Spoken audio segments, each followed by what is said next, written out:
A Supreme Court decision is letting those under the Deferred Action for Childhood Arrivals policy, or DACA, stay for now.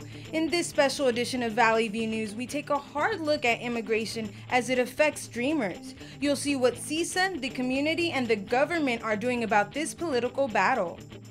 Hello, and welcome to Valley View News. I'm Corinne Hafuda. And I'm Cameron Parrish. As the nation debates the Obama-era program known as DACA, or Deferred Action for Childhood Arrivals, the stories involving people falling under the program are wide and varied. Valley View News is dedicating today's show to the stories of those affected one way or another by DACA and the nation's immigration policies. A person falling under DACA was brought to the U.S. as a child by parents who came illegally. For them, DACA isn't a path to citizenship. But the DACA program sought to protect nearly 800,000 young people from immediate deportation. The Supreme Court recently rejected the Trump administration's appeal to let DACA end. Now Congress has to vote in favor or against keeping the program. So for now, that means DACA recipients are temporarily protected from deportation. They can live and work legally in the U.S. People can also renew their DACA applications. But those who qualified for the program but failed to apply will not be protected. Los Angeles and its populations is a big part of the DACA and immigration debate. To get a sense of how diverse the Los Angeles area is, U.S. Census figures show that nearly half of the 10 million people living here are Hispanic or Latino. 8% are African American and 14% are Asian. A quarter of the population is Caucasian. Research by the United We Dream organization says California leads the nation with DACA-eligible residents. Nearly 600,000 Californians are eligible for the DACA program. Only 200,000 of them were already approved. Cal State Northridge has one of the largest populations of DACA students. The university has increased funding for programs that help DACA students. Valley View News reporter Ambar Rodriguez has more. Cal State Northridge is home to the largest population of undocumented students in the CSU system, according to the school's Dream Center. We offer a variety of different resources. Primarily, we know that one of the barriers that exists for a lot of our students is that initial point of contact. Although the Dream Center is currently assisting approximately 1,500 undocumented students, a CSUN DACA recipient feels that the university was not as supportive as they appear. The campus helps a lot with certain resources, but these resources weren't necessarily like campus is like, oh, here you go, by the grace of our hearts. Last September, the leaders of the University Student Union gathered to find a solution on how they could be more supported. The USU finance team, Dreamers to be Heard, and the Vice President for Student Affairs, Dr. William Watkins, created a board to help students financially. We have this large sum of money, and I think that if we just allocate it in a certain way and work with the university, then we'll be able to support students for DACA renewals. She says some funds will be left over. The union says it plans on using the remaining funds to help undocumented students. In Northridge, I'm Ambar Rodriguez for Valley View News. The possibility of DACA protections going away can make some people anxious or even depressed. Valley View News reporter Rochelle Salas reports how the uncertainty can affect the mental health of some CSUN students. Stressing about life and the future is common with students. Some might even feel anxious or depressed when thinking about it. Their anxiety comes from the fact that they don't feel wanted, and when all they really want to do is just change and be better and do better for us.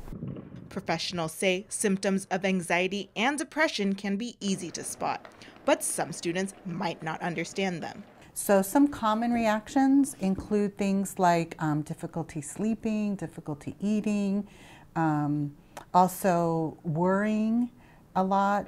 Doctors say students under DACA are likely to have anxiety or depression. They say the fear they have can take a toll on their mental health. Why does this country not want me? Why do they want to kick me out? Why don't they want to help me? Instead, it's more like, oh, we want to get rid of you. CSUN offers counseling and therapy to students. They can schedule appointments on campus where services are offered. The Klotz Health Center and University Counseling Services are just a few places students can receive help. We are very, very fortunate to have on campus many skilled clinical psychologists, social workers, therapists at all levels, and even psychiatrists available. There are many counseling services on campus that could help students dealing with anxiety or depression. If you are struggling with a mental illness, please don't be afraid to get help. In Northridge, I'm Rochelle Salas for Valley View News. The uncertainty stretches beyond the college campus to the workplace. Leaders from more than 100 companies like Apple and LinkedIn are lobbying Congress to support DACA. Valley View News reporter Marissa Martinez spoke to a Silicon Valley high-tech worker who falls under DACA. She and her family are keeping an eye on the program's existence. I am no different from anyone else. I am no different than any of the people I went to school with, the people that I went to college with. The only difference is that I just happened to be born on the other side of the border. More than 800,000 DACA recipients fear for their livelihoods. 28-year-old Karen Ordaz is one of them. She's a successful media producer for a Silicon Valley high-tech company. Despite career success, Ordaz says she still stresses about her future, even though her company supports her staying in the U.S. Being able to work for a company that supports you and understands what you're going through is incredibly powerful, and it makes me feel safe. Ordaz says despite her corporate success, she's no different than any other dreamers. She signed up for DACA when President Obama introduced the program in 2012. While she has DACA status, her parents worry more daily. Their status remains undocumented. They fear an ICE raid in their home any day. The worst-case scenario for the family is everyone being sent back to Mexico, a place Ordaz hasn't lived since she was 2 months old. We're constantly feeling the fear of being, in a situation where ICE is around and being arrested by ICE and then potentially being deported. Ordaz's younger sister is the only family member with legal status. The toughest moment for Ordaz could be being separated from her little sister. The stress on her family is heartbreaking and challenging. Her little sister hopes to help the family status once she turns 21. She can sponsor her family's citizenship. It's hard. It's hard to worry about yourself, but you're also worried about your parents, and you're also worried about your sibling that, is here. She has her life here. This has been her home, and having to still worry about, will her family still be here? In Silicon Valley, I'm Marissa Martinez for Valley View News. Most national polls show widespread support and sympathy for people falling under DACA. Still, there are plenty of people against the program. Valley View News reporter Tori Isaac went to UC Berkeley to speak to opponents.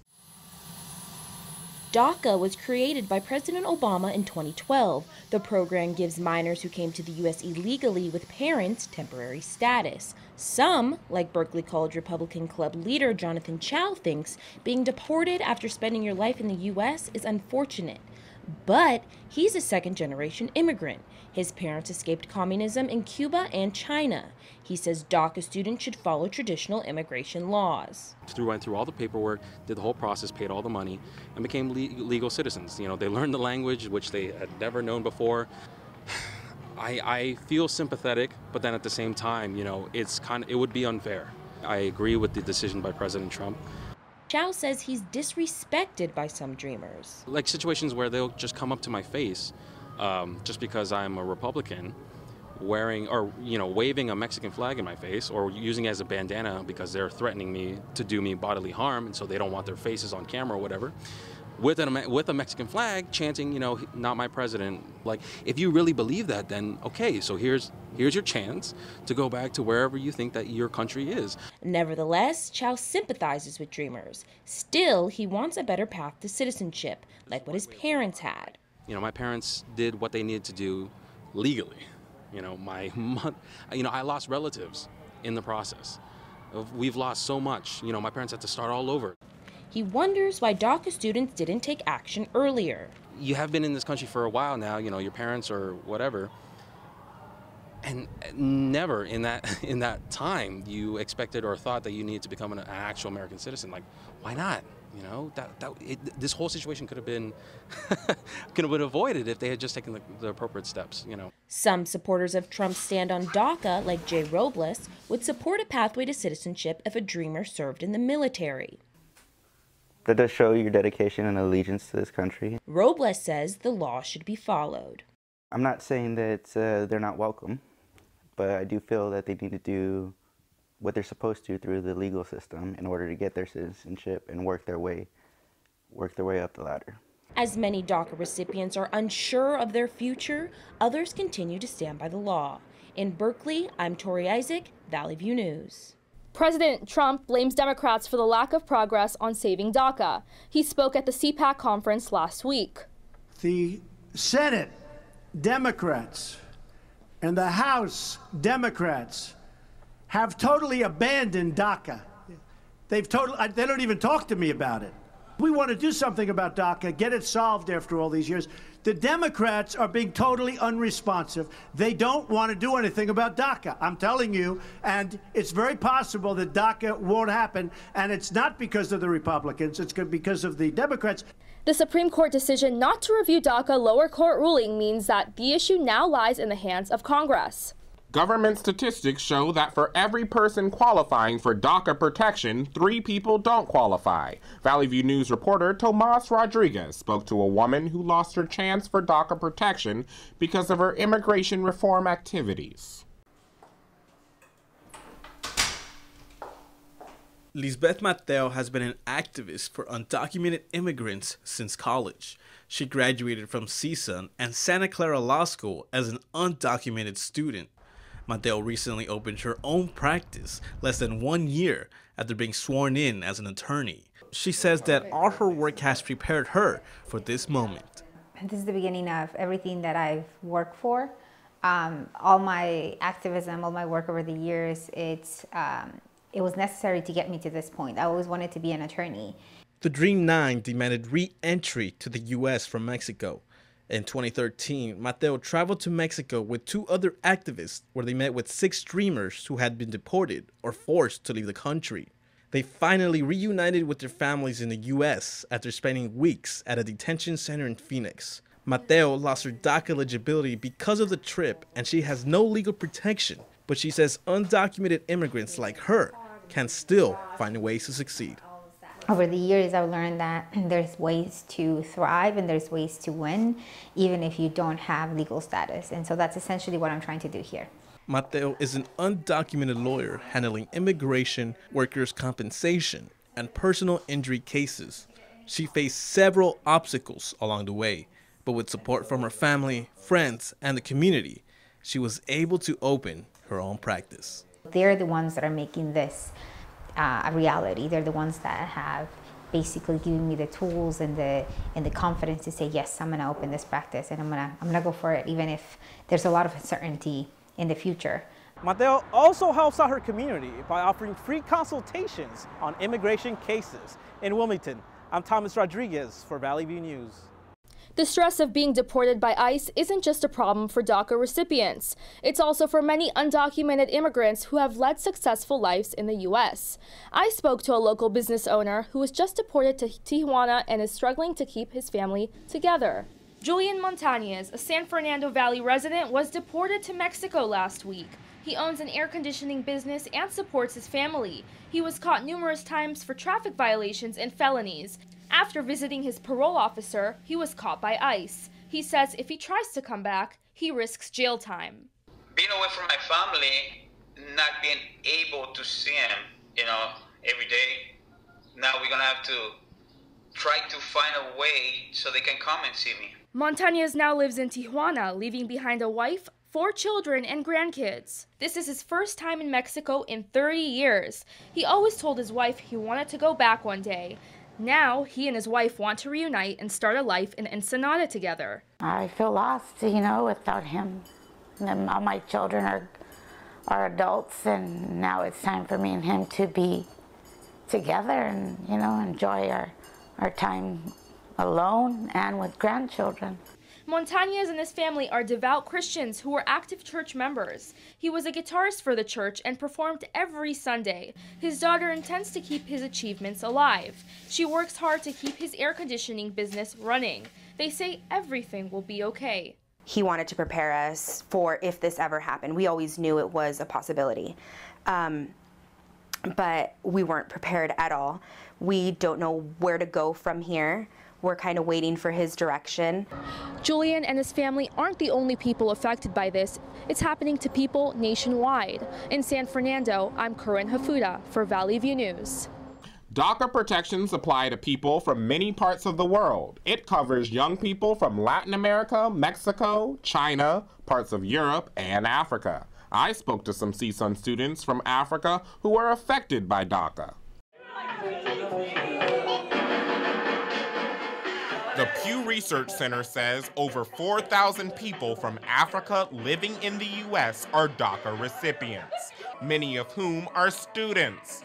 Cal State University Northridge graduate Umu Rogers from Sierra Leone, Africa, says her dad is the reason she's here. It was always a thing that we would come here for college, and so my dad applied for the diversity visa, which is something that America does in different countries. Students like Rogers are hardly recognized when it comes to DACA because the southern part of the U.S. borders Mexico. Mexican immigration is more of a focus. But CSUN professor Amy Glocky says people from several backgrounds face the threat of deportation. I have quite a few DACA students. Most of mine are Latino students, but still we have some African students as well. And the idea is you see them be fearful. You see them fear against immigration. You're being taken away because of immigration. While the government might be making it hard for these students to get an education in this country, Professor Glocky says they should never give up. Stay and fight. You deserve an education. You deserve to be here, and we got your back. CSUN student Helena McConan goes from the U.S. to Ethiopia every 6 months to renew her green card. She said the Ethiopian government restricted her from studying what she wanted. In America, she can study whatever she wants. I had to take the chance to come here because, I want to study what I want, what I truly feel passionate about. Both Rogers and McConan found their passion. They want to work in the medical field. I hope to pursue global health in the long run. I want to go to med school, so medicine is my passion. After the break, we'll tell you what changes are being proposed following the deadliest high school shooting in modern U.S. history. And an actor in one of the most popular films to date opens up about his immigration status. Florida Governor Rick Scott introduced a new plan to beef up the state's gun laws. He wants to raise the age for purchasing a gun to 21. He wants better background checks. He also plans to spend $500 million on mental health services. Public school security would also be improved. The governor made the proposals after the high school shootings in Parkland. 17 students and teachers were killed in the mass shooting. The suspect used an AR-15 assault rifle, which he bought legally. It's interesting, actually. There was a dreamer in the recent film Black Panther.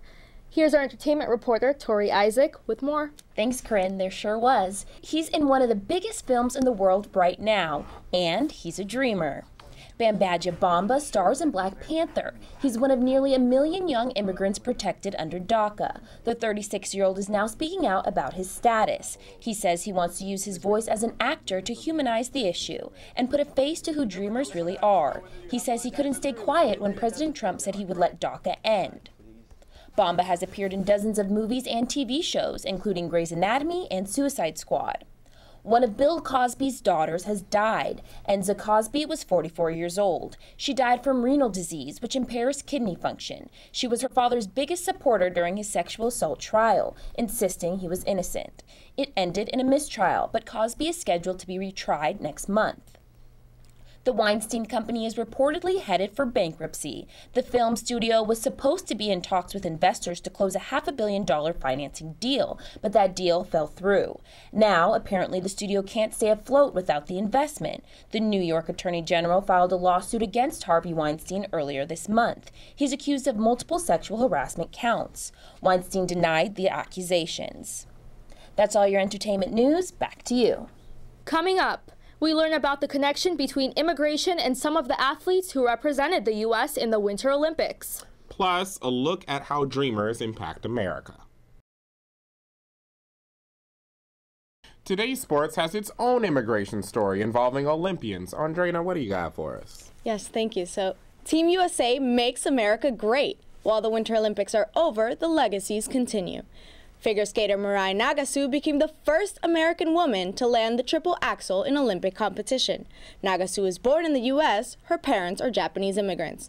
And snowboarder Chloe Kim took home the gold in the halfpipe competition. She's just 17 years old. She's also the daughter of immigrant parents. Mae Mbaini became the first Ghanaian-American woman to compete on the speed skating team. Mbaini migrated from Ghana when she was 5 years old. The U.S. took home a total of 23 medals. Immigration makes America great. And the decision is final. After a unanimous vote, the IOC decided Russia's Olympic suspension won't be lifted. The Russian Olympians couldn't attend the closing ceremonies under the Russian flag. 2 Olympic athletes from Russia failed doping tests here in Pyeongchang. This was hugely disappointing and, in addition to other considerations, prevented the IOC from even considering lifting the suspension for the closing ceremony. Russia's Olympic ban remains in place for the foreseeable future. Saturday, the Warriors took home the win over Oklahoma City, but not without some controversy. Golden State center Zaza Pachulia was accused of intentionally trying to hurt Thunder guard Russell Westbrook. Pachulia landed on Westbrook's leg after a clash between Westbrook and Young late in the third quarter. Pachulia is no stranger to these allegations. In the past, he's been accused of targeting key players on opposing teams. The game ended 112-80. That's all for sports. I'm Andrena Serrano. Back to you. Well, Corinne, it looks like our access to the internet is going to be limited sometime soon. What are we going to do about that? I don't know, but here's our social media tech and health reporter, Lauren Turner-Dunn. She'll tell us more. Thank you. The FCC's repeal of net neutrality is scheduled to take effect April 23rd. The Republican-led FCC panel voted to end former President Obama's net neutrality protections. The repeal will allow the FCC to block or slow down access to online content. States, consumer advocacy groups, and tech companies like Mozilla are protesting. Some filed lawsuits last month to stop the repeal. Surviving an active shooter on school grounds is possible because of 17-year-old Justin Rivers' invention. To prevent shooters from coming into classrooms, the Wisconsin student created a device called Just In Case. All these kids in a building who have nothing but a door to keep them safe. Rivers struggled with the idea, but he used his welding skills to potentially save lives. Kind of hard at first, but once I kind of got onto one part, then it was like, okay, that makes sense. Rivers made the device for every classroom and conference room at his high school. He's also presented it to the school board. It now sells for $95. That's all I have for social media, health, and tech. Back to you.